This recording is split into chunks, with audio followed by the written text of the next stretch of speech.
isn't the answer. Could you repeat the question? Hello, I'm Pat Coakley, and welcome to Podsnack's Art of the Diet, the weekly podcast that each week tries to ask the right question about how to maintain a significant weight loss. You can access all the episodes on www.ArtoftheDiet157.com.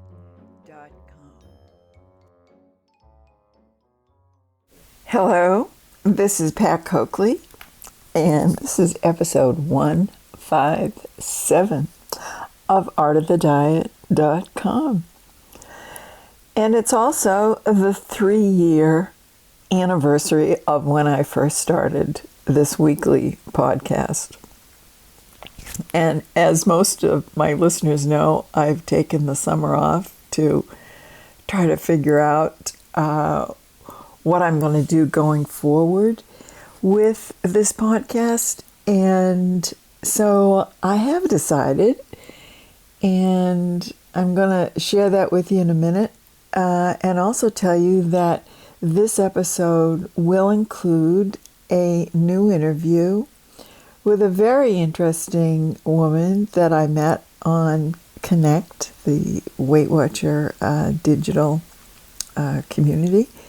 And she agreed very generously to let me interview her, and we did that interview, and I think it's going to be very helpful to those of you who are struggling with the lifetime plateau, or in fact just starting out, because she talks about both parts of her life, and I'm just really looking forward to sharing it with you, and thank Melissa very much for doing the interview. Okay, so the future of Art of the Diet is going to be interviews, in fact. If I can encourage enough folks to agree to be interviewed. It won't be on a weekly basis, it will be on a monthly basis. So in between weeks of interviews, I will rebroadcast, particularly some of the blog posts / podcasts that I did during 2015, which was, a seminal year for me, because I was taking a look at why in heck this time, after 5 years, I was still able to maintain a weight loss. I never really realized why it worked this time and not the, 10 other times in my life. And I realized this summer, in taking a look at what I had done, that, writing daily about any issue is helpful, because you see and chart where you're at. So I think there's some wisdom there that might be worth repeating in between fresh interviews. Now, number one, I don't know whether I'm going to be able to encourage enough people to agree to be interviewed at whatever stage they're in. Ideally, I had thought about just doing folks who had already achieved lifetime and, trying to evaluate why they were successful this time, or what were some of the challenges. But I think in order to focus in on really actionable and valuable material, I think talking to anyone who is in the process of managing this issue, no matter whether it's a initial effort or the 10th time effort, or like myself and Melissa, who you'll be hearing this shortly, 9 years out, still maintaining. How are we doing it? How are we not doing it? That sort of thing.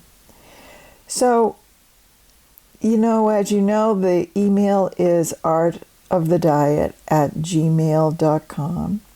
So if any of my listeners are thinking that they'd like to share their story, I would love to interview you and make you a part of this new phase of Art of the Diet. In looking at my most downloaded episodes over the past 3 years, often they were of the interviews I had done with other people. And honestly, I think that's where the strength of whatever value this podcast has will be in the future. And partly because I've reached a stage at age 73 where I'd always heard this happening to older women at some point, but I couldn't imagine that it was going to happen to me. And in fact, it has, and that is that I've sort of lost my appetite. So I'm not really struggling with the same issues that I've been struggling with all my life. And partly that's related to a very boring back problem, that I'm not going to go into. But going forward, I think my day-to-day dealing with this is not going to be as helpful as dealing with someone who is really struggling with all of the elements of weight management. So that is my going forward plan. And I encourage you, if you feel like you would like to be interviewed, drop me a line at artofthediet@gmail.com and we'll talk about it. I do a Skype interview, and if you don't have a Skype account, I can call your cell, although I prefer to do the Skype Skype to Skype. But I record the interview, and going forward, I'm hoping to have a transcript of the interview. And that's going to cost me money, and so I'm going to encourage you, if at all, to try to support this podcast by visiting my store at thephotogardener.com and see if there's something of interest to you there. Okay, so August 15th, 2018, I'm really happy to share with you a 30-minute interview with Melissa.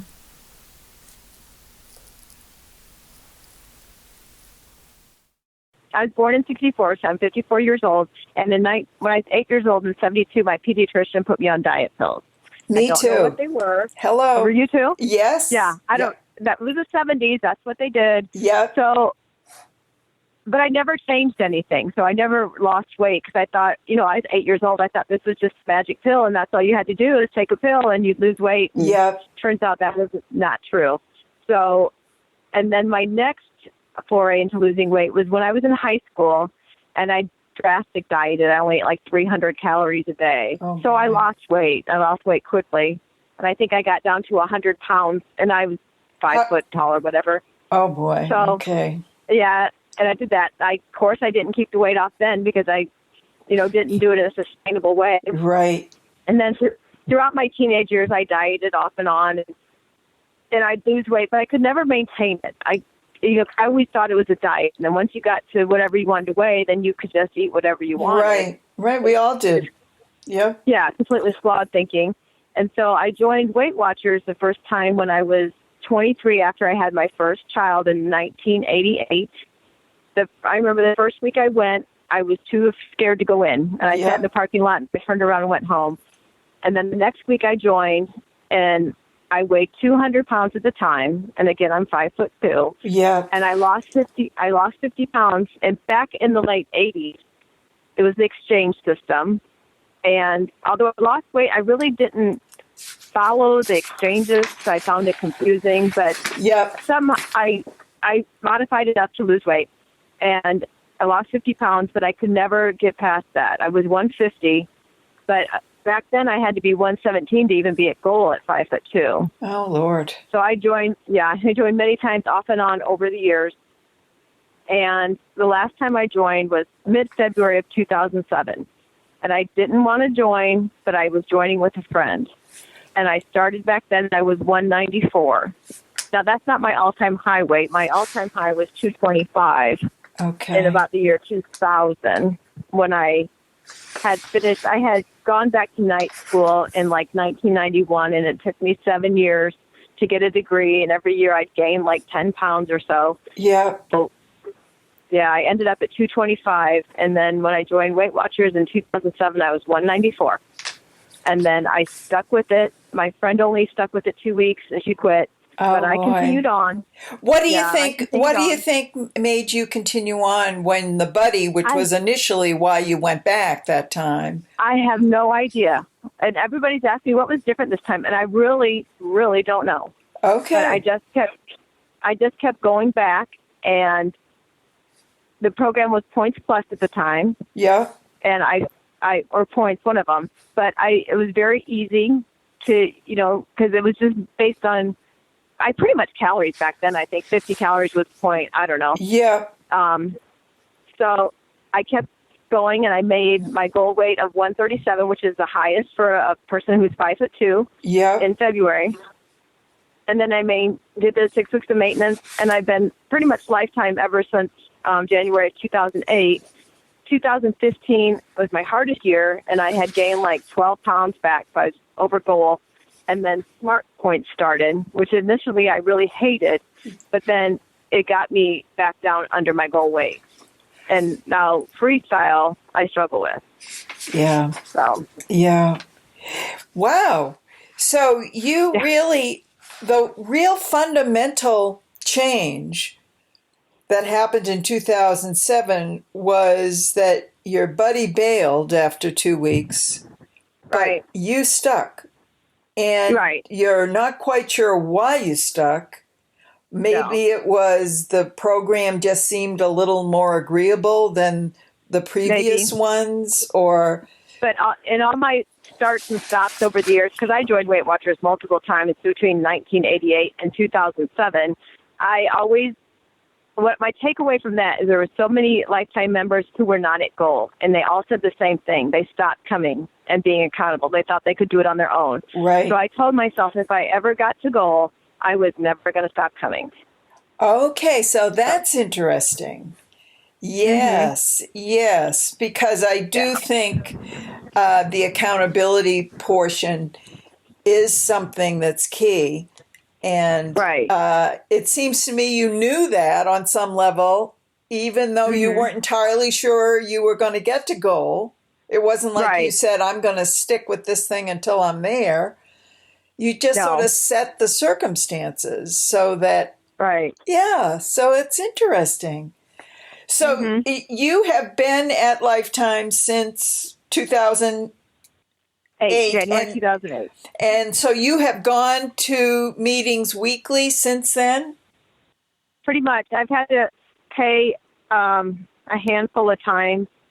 Like right when I got divorced in 2010, I had a couple months where I'd have to pay a week or two. And then in 2015, I was really struggling. And I know I had to pay a few times then, more than I would wanted to. Right. But you were going to meetings regardless. Yeah. I was going to meetings. Wow. Yeah. Wow. Yeah.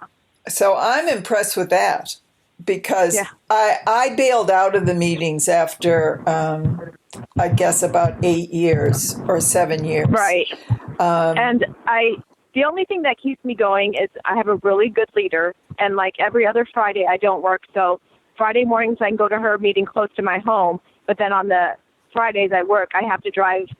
Maybe I drive past one meeting to go to her meeting and another straight right across the bridge. But my leader is really good.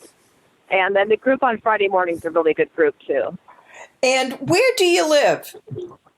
I live in Illinois. In Illinois. And in the job that you are traveling with and working with, what is that you do? Pardon me? What is it that you do for work? Because I know you travel with them. I work for the federal government. Okay. And so they're the ones that send you off to different places. Okay. Right. Yeah. And where does losing this amount of weight fall into your achievement pride bucket? I would say my children are number one. Getting a bachelor's degree is number two, and this is number three. Okay. Yeah. Wow. And do you have some low points and high points along this 2007 to 2008? Because actually you lost a lot of weight in 1 year, didn't you? Yes. I lost every week. There wasn't a week I didn't lose, and I averaged about 8 to 10 pounds a month. Wow. So, and at that time I was like 43 years old. So I was a very good loser, and so that's a blessing. And I have found maintenance 10 times harder than ever losing weight ever was. I struggle. Isn't that the truth? Really? Yeah. Yep. Yeah. I mean, some days it's the easiest thing, and some days it's near impossible. And I would say more days than not, it's impossible. Yes. What do you think that's about, Melissa? I don't know. But it's like I'm not going to give up, because those are really the only two choices: is I give up or I keep fighting. Yes. And so I got to keep fighting. Right. So, and I constantly try to figure out different approaches. And I think you do that too, with your no sugar, no flour. Oh, absolutely. Absolutely. I have tried that. It's a struggle. Yeah. And I wish it was. I think people think that, you've been, like, a lot of people don't know me from, before. And they say, well, they think I'm a naturally thin person, which I'm not. Yes. And they think I'm always such a healthy eater, which I'm not. Yeah. Yeah. And so, like, sometimes their standards for me are really high too. And it's like, I don't want to fail that either. And fail myself and fail other people. Is it something that you talk about now with people you meet for the first time? I often do. Okay. Because I can't really say I'm a picky eater, but, you don't want to eat something that's not really worth it either. So when I travel a lot, well, especially with people I travel with, then you kind of got to tell them what your preference is. Yes. Like, I'm not going to go to a place where everything's fried. Right. So. Right. Yeah. Right. It's interesting. Did you find, as you were going through the losing process, what was the support system you had? You were a good loser, you said. Obviously, if you're losing that amount of weight per week, you didn't have very many plateaus in that year. No. No.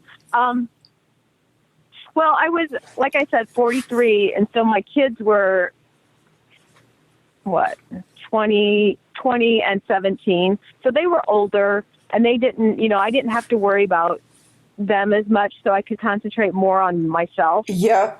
And so that was a big help. And it's like I didn't worry about cooking two different dinners like I would, had done previously. And so I just had more time for me. Yes. Okay. Yeah. Okay. So in the weight maintenance, which is really the bulk of these 10 years, right? I mean, yeah. And that anybody that goes a year and maintaining weight is in the really small percentages. So you're already, by doing the amount of time, and even though, you had a few blips along the way in terms of gaining, it wasn't in the amount of pounds that usually is regained, and you reverse course. And so you're in a very, very small minority of people who have successfully kept off their weight. We both are.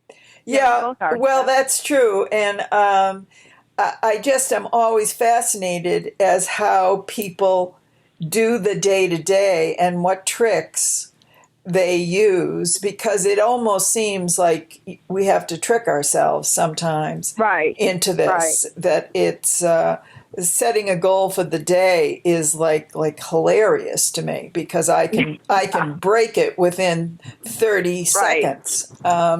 So what have you found works for you to keep you from the slippery slope? Well, I know what doesn't work for me a lot more than what does work. Okay, for me, so start with that. Okay, in an average week, in a 7-day week, there's probably 5 days I'm on program, and then there's 2 days that not necessarily all bets are off, but some days all bets are off. Okay. There's often weeks that I finish negative 100 points in a week. Yep. Okay. And the only reason I know that is because I track. And do you track even in the bad days? I've had to go through the garbage can trying to figure out what I ate before to track it, but I track it. You do? Wow. Yeah. Wow. Yeah. Wow. But what I have gained is, before, when I'd go off the rails like that, it would take me like 3 days to get back on track. But now I have the ability to immediately the next day get back on track. So, and I have like a 24-hour plan for the next day that is like my go-to of what I eat. So when I've had a really bad previous day, my next day I'm going to eat yogurt and fruit for breakfast. So you have a standard, have a sort of a standard menu. Okay. Yep. Then I'm going to have salad with protein for lunch, and then for dinner it's probably going to be, chicken and vegetables for dinner. So, and that makes me feel a lot better right away. Yes, you do get immediate sense by getting the reins back in your hands. Right. That's true. Especially if I overdo it on sugar like the day before, you kind of feel hungover. Yes, you do. And so, Yep. So that's what I have done. And I wish in the perfect world I wouldn't have 1 or 2 days a week that's just out of bounds, but I'm still a work in progress. Well, the thing is, you're a work in progress, but successful work in progress. Right. I mean, it's white knuckles sometimes. Right. And we wish it wasn't. Right. But I'm not sure there are many in the small percentages that we're in that are totally white knuckle. I really don't. Yes. Because the sense I have is that our bodies, particularly those of us who have had a roller coaster all our lives, we've created a metabolism for ourselves that doesn't like us to be at our goal weight. Right. And it continually ups the ante. I have found I have to eat less. There's just no two ways around it. I have to eat less. The same amount that I maintained 3 years ago, I cannot consume today. Doing the same activity, whatever. I agree. And that's why I sent, in Weight Watchers, I keep my points at, 23 for losing? I keep my points at that level. Yeah. Because I just can't, even just, 4 or 5 extra points a day, well, then I usually have 2 bad days, so that negates anything. Yeah. So, I got it, But that being said, I'm not going to give up certain things either. Like, every day at lunch when I'm in the office, I walk 2 miles at lunch, and then I come back and I have a sugar-free Reese's peanut butter cup, which is only 1 point, but it feels psychologically it's important. Yeah. It is. Yeah. I totally get it. I totally get it. I can't give up chocolate and a little bit of ice cream treat at night, like an Enlightened bar for 2 or 3 points. Yeah. I set 4 or 5 points of, aside each day for some kind of treat, because life's not worth living if I can't have that. So your favorite treats are what? I like the sugar-free Reese's peanut butter cups, which they're just the tiny ones. And at 1 point, they're like 36 calories. I like little Hershey bars, which are like the sugar-free 36 calories. I like Enlightened bars. I like the Halo Top, too, but I'll eat the whole thing. I mean, granted, it's only 12 points or whatever, as opposed to Ben and Jerry's, but that's my problem too. Really. I don't need all that. Yeah. Right. So I don't have problems with chips and crackers. That's not my thing. Okay. Chocolate's my thing. Okay. Yeah, chocolate's my thing. So But not dark chocolate. No, I could have literally a pound of dark chocolate at my bedside table and it would not be opened. It just doesn't appeal to me. But, Hershey Kisses, forget it. Yeah. I cannot have those in the house. So it's interesting. So when you go to meetings, do you feel that you contribute more to the group than the group does to you? Where do you get your payoff for going to the group? Is it just simply you getting your body there? Or do you hear some of your lifetime issues addressed in the meeting? Well, my Friday morning meeting, we have several lifetime members. I bet there's 6 lifetime members who come constantly. Okay. So that helps. And then the leader is very real, and she struggles with lifetime. And some leaders make it seem like all sunshine and flowers. Yes. And it's not. And she's very honest, and I appreciate that. Okay, yeah. And then the losing members, I like to hear their ideas because they're so fresh and into it. They're still doing, it's new to them. Yes. And so I like to maybe remember what it was in the beginning and how much fun it was to, be losing weight consistently every week. And yep. Yeah. Are you happy with where you're at, or are you still sort of wishing for another number or for another size dress or whatever? Because your picture, clearly you look marvelous. So, but I know from my own self that people can think you look marvelous, but you don't necessarily always feel that way. Right. So my goal weight is 137. My first year at maintenance, it was like a honeymoon. It was pretty easy. And I thought, well, I got this licked. So my first year at maintenance back in 2008, I maintained at 128.5. Yeah. Pretty easily. Yeah. And then, as you go on, it creeps up. And like I said, in 2015, I might have been 143, maybe 145. So I was, way over goal. Well, not way over. Not way over. Yeah. Right. So felt like it. So now I weigh in. On Connect, I always post my monthly weigh-in, and I think it was 133. But so it's 4 pounds under goal, but I really feel my best at anything starting with a 2. So like 129, even if it was 129.5. Yeah. Psychologically, I feel better. Yep. So, and I've only been in the 120s for my monthly weigh-in once this year. So. And do you ever weigh in weekly, or is it always monthly? No, I do weekly, but it's the first weigh-in of the month that counts. Okay. So. Okay. Well, the reason I ask is that I think that is a mistake Weight Watchers makes, actually, of just allowing a 1 month weigh-in. I think it's so much better to have the feedback right away. If you're not doing it at home, right, you really do need to have a seat in the reality ballpark every week. But don't you think that could be related to them being a business and they make money if you're over? Oh, Melissa, of course. Their whole business model is based on people regaining their weight. Right. It's sad to say, but that's it. And they're very good at what they do. I'm not taking one bit away from them. But as a lifetime member, they really don't gear, to my mind. They should have a separate meeting, in fact, because the reality, I can remember for years really not wanting to share how goddamn hard it was. I know it. Because I didn't want to discourage people. I know.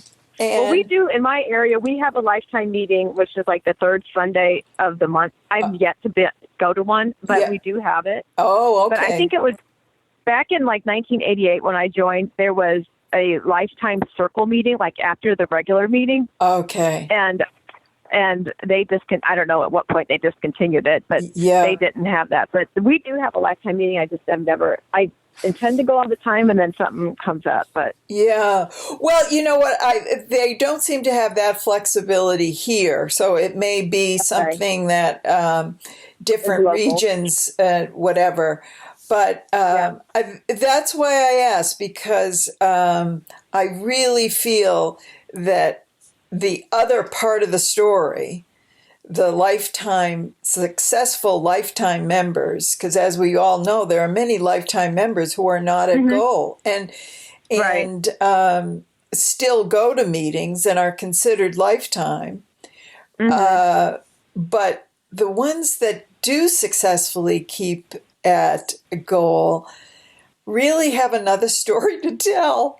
And, so I'm just always curious when someone still finds something for them there. And obviously you've got a little flexibility with your leader, and even though you haven't used the alternate lifetime group, there is some different programming. Honestly, I'm afraid to stop. Yes. Yes. I'm afraid to. Yes. No, I recognize that fear. I used to go on Tuesdays every week, and every Tuesday now I weigh in my house. There is I can't compromise with that. I can't BS myself. I can't do anything. I have to do it. And oftentimes I weigh myself multiple times during the week anyway. But if a week goes by and I haven't, on Tuesday I get on. And I am afraid to stop that. Yeah. I totally relate to that. It's a slippery slope. When if you had to give one recommendation to someone who's just achieved their lifetime goal, one or two, I won't limit you, what would be the recommendation to these folks? It would be to realize that nothing changes. My username on Connect is "This is it forever" with the number 4, and it really is. This is it forever. Yeah. I mean, this is not a diet; it is a lifestyle. This is how it's going to be for the rest of my life. Yeah. And I've made my peace with that. That I'm going to have to log my food, weigh myself, weigh my food, exercise, and that's just going to be the way it is. That's the deal I have to make to continue to look the way I do and for my health. Yeah. Yeah. Yeah. So that's there's no end. So that's my biggest advice. There's, just keep doing what they did to get to goal. And were there any surprises for you along the way as to things you had not expected to happen as a result of this weight loss, both good and bad? And you probably noticed this too. So when I was heavier, people treated me a certain way, which was not necessarily in the best way. Yeah. And so, men especially. Yeah. So, but when you lose weight, people treat you differently. Yeah. But then I'm not 100%, and that's true. But then I wonder how much my attitude or how I presented myself figured into that too. Yeah. You know what I mean? Yeah. So you have more confidence. Yeah. Do you have a take on what proportion it would be? Is it external more than internal, or 50-50? I don't know. I don't really know. Yeah. So, yeah. So were there any negatives to losing the weight? Well, I haven't lost friends, but I'm not as close with some friends because my group of friends, we were all very heavy together. Like, very heavy together. Yes. And so now a lot of my social life revolves around like the why and different things like that, and not so much eating out. And yes. So, yes. We're all still good friends. It's just not the same. Okay. But then I've developed other friendships with people who are more, in my current lifestyle. Right. Right. Yeah. So all in all, definitely more pluses than minuses, but Oh, definitely. yeah. And what would you say is the biggest plus for you? I'm not going to be so shallow and say the way I look, but it's the way I feel and the confidence that I have in myself. The confidence, yep. Yeah. Yeah. Yeah. But I'm not going to discount the way I look either, because it's so much. Because I was a 22. At my highest, I was a 22 petite, and so now I can wear like 4 6s. Yeah, that's the thing. As you probably know, there's a real movement to get away from, the number on the scale or the number Right. on your the dress Healthy at tag. any size. Yeah, healthy at any size. And I admire some of it and wish I could have had it as a teenager, maybe, or as a younger woman. But at the same time, the independence that you lose by being too heavy, and the knee problems, the back problems, the other health issues, you can't imagine it as a young person. And I think some of these folks are really young, and so they can't imagine that they're ever going to have really bad knees or bad back. Right.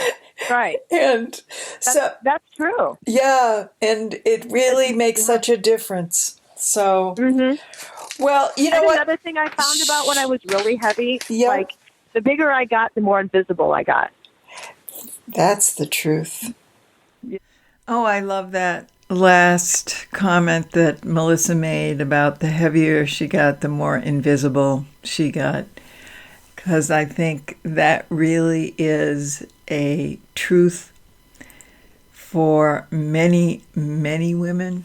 And so I decided to conclude her wise interview with that. And hopefully, like myself, you found some very interesting strategies that she's currently using, and the commitment that she's made and is making.